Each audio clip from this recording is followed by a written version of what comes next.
Hello ಎಲ್ರಿಗೂ ನಮಸ್ಕಾರ. Welcome to Shams house. ಇವತ್ತು ನಾವು ಒಳ್ಳೆ ಒಂದು ಎಗ್ ಕರಿ ಮಾಡೋಣ ಬನ್ನಿ. ಜೊತೆಗೆ ನೀರು ದೋಸೆನೂ ಮಾಡೋಣ. ಈಗ 4 ಮೊಟ್ಟೆ ತೊಗೊಂಡಿದ್ದೀನಿ ನಾನು. ಇದನ್ನು ಫ್ರೈ ಮಾಡ್ಕೊಳ್ಳೋಣ. ನಾನೊಂದು ಸ್ಟವಲ್ಲಿ ಒಂದು ಪ್ಯಾನ್ ಇಟ್ಕೊಂಡಿದ್ದೀನಿ. ಈಗ ಇದಕ್ಕೆ ನಾನು ಸ್ವಲ್ಪ ಕೊಬ್ಬರಿ ಎಣ್ಣೆ ಹಾಕ್ತಾಯಿದ್ದೀನಿ. ಕೊಬ್ಬರಿ ಎಣ್ಣೆ ಹಾಕಿದ್ರೆ ತುಂಬ ಟೇಸ್ಟಿಯಾಗಿರುತ್ತೆ. ಸೊ ಅದಕ್ಕೆ ಕೊಬ್ಬರಿ ಎಣ್ಣೆ ಯೂಸ್ ಮಾಡ್ತಾಯಿದ್ದೀನಿ. ನೀವು ಬೇರೆ ಬೇಕಾದ್ರೂ ಎಣ್ಣೆನ ಹಾಕ್ಕೊಬೋದು. ಈಗ ಇದಕ್ಕೆ ನಾನು ಮೊಟ್ಟೆ ಹಾಕ್ಕೊತಾ ಇದ್ದೀನಿ. ಈ ಮೊಟ್ಟೆಗೆ ನಾನಿವಾಗ ಸ್ವಲ್ಪ ಮೇಲೆ ಉಪ್ಪು ಮತ್ತು ಮೆಣಸಿನ ಪುಡಿ, ಅಚ್ಕಾರದ ಪುಡಿ ಹಾಕ್ತಾಯಿದ್ದೀನಿ.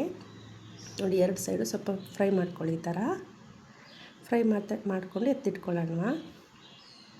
ನೋಡಿ, 2 ಸೈಡು ಫ್ರೈ ಆಗಬೇಕು ಈ ಥರ. ಅದೇ ಥರ ನೆಕ್ಸ್ಟ್ ಇನ್ನು ಎಲ್ಲ ಮೊಟ್ಟೆನೂ ಅದೇ ಥರ ಮಾಡ್ಕೊಳ್ಳೋಣ. ತುಂಬಾ ಟೇಸ್ಟಿಯಾಗಿರುತ್ತೆ. ಎಲ್ಲರೂ ಟ್ರೈ ಮಾಡಿ, ಕಮೆಂಟ್ ಮಾಡಿ ನನಗೆ ಹೇಗೆ ಬಂತು ಅಂತ. ಓಕೆ, ನೋಡಿ ಈ ಥರ 2 ಕಡೆಯೂ ಫ್ರೈ ಮಾಡ್ಕೊಬೇಕು. ತುಂಬಾ ಟೇಸ್ಟಿಯಾಗಿರುತ್ತೆ. ಓಕೆ, ಈಗಾಗಿದೆ ನೋಡಿ. 4 ಮೊಟ್ಟೆನೂ ಫ್ರೈ ಮಾಡಿ ಎತ್ತಿಟ್ಕೊತಾ ಇದ್ದೀನಿ.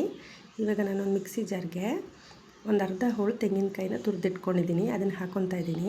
ಈಗ ಇದಕ್ಕೆ ಒಂದು ಅರ್ಧ ಸ್ಪೂನು ಸೋಂಪು ಅಂದರೆ ದೊಡ್ಡ ಜೀರಿಗೆ ಇರುತ್ತಲ್ಲ, ಅದನ್ನು ಹಾಕಿ ರುಬ್ಕೊಂಬರೋಣ. ನೋಡಿ, ನೈಸಾಗಿ ರುಬ್ಕೊಂಡಿದ್ದೀನಿ. ಇದನ್ನು ಎತ್ತಿಟ್ಕೊಳ್ಳೋಣ.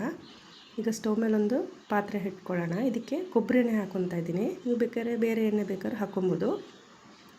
ಈಗ ಇದಕ್ಕೆ ನಾವು ಸ್ವಲ್ಪ ಸಾಸಿವೆ, ಈಗ ನೋಡಿ ಒಂದು ಅರ್ಧ ಇಂಚಷ್ಟು ಶುಂಠಿ, ಬೆಳ್ಳುಳ್ಳಿ, ಒಂದು ಹಸಿಮೆಣಸಿನ್ಕಾಯಿ, 2 ಈರುಳ್ಳಿ, ಒಂದು ಟೊಮೆಟೊನ ಹಚ್ಚಿಟ್ಕೊಂಡಿದ್ದೀನಿ. ಇದನ್ನು ಜಜ್ಜಿಟ್ಕೊಂಡಿದ್ದೀನಿ, ಶುಂಠಿ ಮತ್ತು ಬೆಳ್ಳುಳ್ಳಿನ. ಅದನ್ನು ಹಾಕ್ತಾಯಿದ್ದೀನಿ. ಮತ್ತು ಹಸಿಮೆಣಸಿನ್ಕಾಯಿ, ಈರುಳ್ಳಿ ಎಲ್ಲನೂ ಹಾಕಿ ಸ್ವಲ್ಪ ಫ್ರೈ ಮಾಡೋಣ. ಇದು ಸ್ವಲ್ಪ ಎಣ್ಣೆಯಲ್ಲಿ ಬಾಡಬೇಕು. ತುಂಬ ಬ್ರೌನ್ ಆಗೋದು ಬೇಡ. ಲೈಟಾಗಿ ಕಲರ್ ಚೇಂಜ್ ಆದರೆ ಸಾಕಿದು. ಈಗ ಬ್ರೌನ್ ಆಗಿದೆ. ಇದಕ್ಕೆ ಟೊಮೆಟೊ ಹಾಕ್ಕೊಳ್ಳೋಣ. 1 ಟೊಮೆಟೊ ಹಾಕ್ಕೊತಾ ಇದ್ದೀನಿ. ಜಾಸ್ತಿ ಹಾಕ್ಕೋಬೇಡಿ, ತೆಂಗಿನಕಾಯಿ ಹಾಕೋದ್ರಿಂದ ಹುಳಿ ಆಗಿಬಿಡುತ್ತೆ. ಇವಾಗ ಕರ್ಬೇವಿನ ಸೊಪ್ಪು ಹಾಕ್ಕೊತಾ ಇದ್ದೀನಿ ನಾನು. ಹಾಕಿ ಸ್ವಲ್ಪ ಚೆಂದ ಫ್ರೈ ಮಾಡಿ. ಈಗ ಇದಕ್ಕೆ ಅರಿಶಿನ ಪುಡಿ, ಧನಿಯಾ ಪುಡಿ ಮತ್ತು ಚಿಕನ್ ಮಸಾಲ ಪೌಡರ್ ಯಾವುದಾದ್ರೂ ಆಗುತ್ತೆ. ಚಿಕನ್ ಮಸಾಲ ಪೌಡ್ರ್ ಹಾಕ್ಕೊಳ್ಳಿ. ಮತ್ತು ಚೆಂದ ಮಿಕ್ಸ್ ಮಾಡಿ. ಇದನ್ನು ಮಿಕ್ಸ್ ಮಾಡಿ ಸ್ವಲ್ಪ ಹೊತ್ತು ಮುಚ್ಚಿಟ್ಬಿಡೋಣ ಬೇಯಲಿಕ್ಕೆ. ನೋಡಿ, ಉಪ್ಪು ಹಾಕ್ಕೊತಾ ಇದ್ದೀನಿ ನಾನು ಇವಾಗ. ಓಕೆ, ಇವಾಗ ಆಗಿದೆ. ಸ್ವಲ್ಪ ಮುಚ್ಚಿಟ್ಬಿಡೋಣ. ಓಕೆ, ಒಂದು 5 ಮಿನಿಟ್ಸ್ ಆಗಿದೆ. ನೋಡಿ, ಟೊಮೆಟೊ ಎಲ್ಲ ಬೆಂದಿದೆ. ಈಗ ಇದಕ್ಕೆ ನಾವು ರುಬ್ಕೊಂಡಿರೋ ತೆಂಗಿನಕಾಯಿ ಇದೆಯಲ್ಲ, ಅದನ್ನು ಹಾಕೋಣ. ಇದಕ್ಕೆ ನೀರು ಹಾಕೋಣ ಸ್ವಲ್ಪ. ನೋಡಿ, ತುಂಬ ತೆಳುವಾಗಬಾರ್ದು, ಚೆನ್ನಾಗಿರಲ್ಲ. ಸ್ವಲ್ಪ ಗಟ್ಟಿ ಇದ್ದರೆ ಚೆನ್ನಾಗಿರುತ್ತೆ. ಓಕೆ, ನೋಡಿ ಇವಾಗ ಹಾಗೆ ಸ್ವಲ್ಪ ಮುಚ್ಚಿಟ್ಬಿಡೋಣ. ಒಂದು 5-10 ನಿಮಿಷ ಕುದೀಲಿ. ನೋಡಿ, ಇವಾಗ ಕುದೀತಾ ಇದೆ.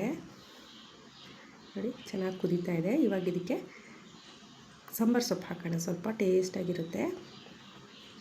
ಇವಾಗ ನಾವು ಬೇಯಿಸಿಟ್ಕೊಂಡಿರೋ ಮೊಟ್ಟೆ ಇದೆಯಲ್ಲ, ಫ್ರೈ ಮಾಡ್ಕೊಂಡಿರೋದು, ಅದನ್ನು ಇದಕ್ಕೆ ಹಾಕೋಣ. ಹಾಕ್ಬಿಟ್ಟು ಸ್ವಲ್ಪ ಹೊತ್ತು ಮುಚ್ಚಿಟ್ಬಿಡೋಣ. ಒಂದು 5 ಮಿನಿಟ್ಸ್ ಮುಚ್ಚಿಡೋಣ. ತುಂಬಾ ಟೇಸ್ಟಿಯಾಗುತ್ತೆ ಆವಾಗ ಕರಿ. ತುಂಬಾ ಚೆನ್ನಾಗಿರುತ್ತೆ. ರೈಸ್ಗೆ, ದೋಸೆಗೆ, ಚಪಾತಿಗೆ ಯಾವುದಕ್ಕಾದ್ರೂ ಚೆನ್ನಾಗಿರುತ್ತೆ. ಇದು ತುಂಬಾ ಟೇಸ್ಟಿಯಾಗಿರುತ್ತೆ. ಮೊಟ್ಟೆ ಮತ್ತು ನಾವು ಫಸ್ಟೇ ಫ್ರೈ ಮಾಡ್ಕೊಂಡಿರೋದ್ರಿಂದ ಅದು ಹೊಡೆದೋಗಲ್ಲ. ನೋಡಿ, ಇವಾಗ ಆಗಿದೆ. ನೋಡಿ, ಓಕೆ, ರೆಡಿಯಾಗಿದೆ ಇದು. ಇದಕ್ಕೆ ಏನಾದರೂ ಕಾಂಬಿನೇಷನ್ ಬೇಕಲ್ವಾ, ನಾವು ಅದಕ್ಕೆ ನೀರು ದೋಸೆ ಮಾಡ್ಕೊಳ್ಳೋಣ. ಒಂದು 2 ಅವರ್ಸ್ ಮುಂಚೆ ಸ್ವಲ್ಪ ಬಿಸಿನೀರಲ್ಲಿ ಅಕ್ಕಿನ ನೆನೆಸಿಟ್ಕೊಂಡಿದ್ದೆ. ತುಂಬ ಬಿಸಿನೀರಲ್ಲ, ಬೆಚ್ಚಗಿರೋ ನೀರಲ್ಲಿ ಇದನ್ನು ನೈಸಾಗಿ ಆಡಿಸ್ಕೊಂಬರೋಣ. ಸ್ವಲ್ಪ ತೆಂಗಿನಕಾಯಿ ಹಾಕಿ.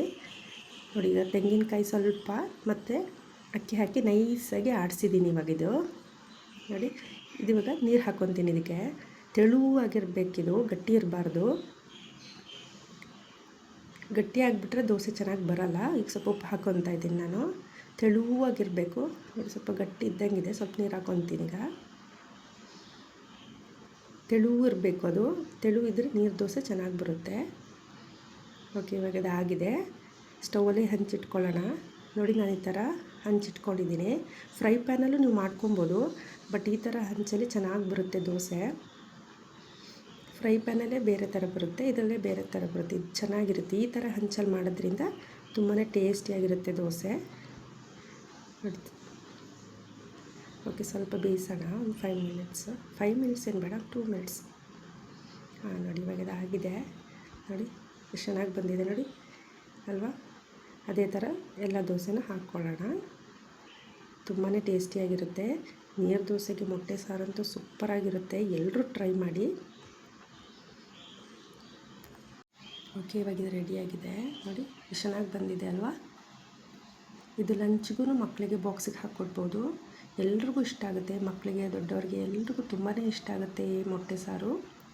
ಎಗ್ ಕರಿ ನೀರು ದೋಸೆ ತುಂಬಾ ಒಳ್ಳೆ ಕಾಂಬಿನೇಷನು, ಸೂಪರಾಗಿರುತ್ತೆ.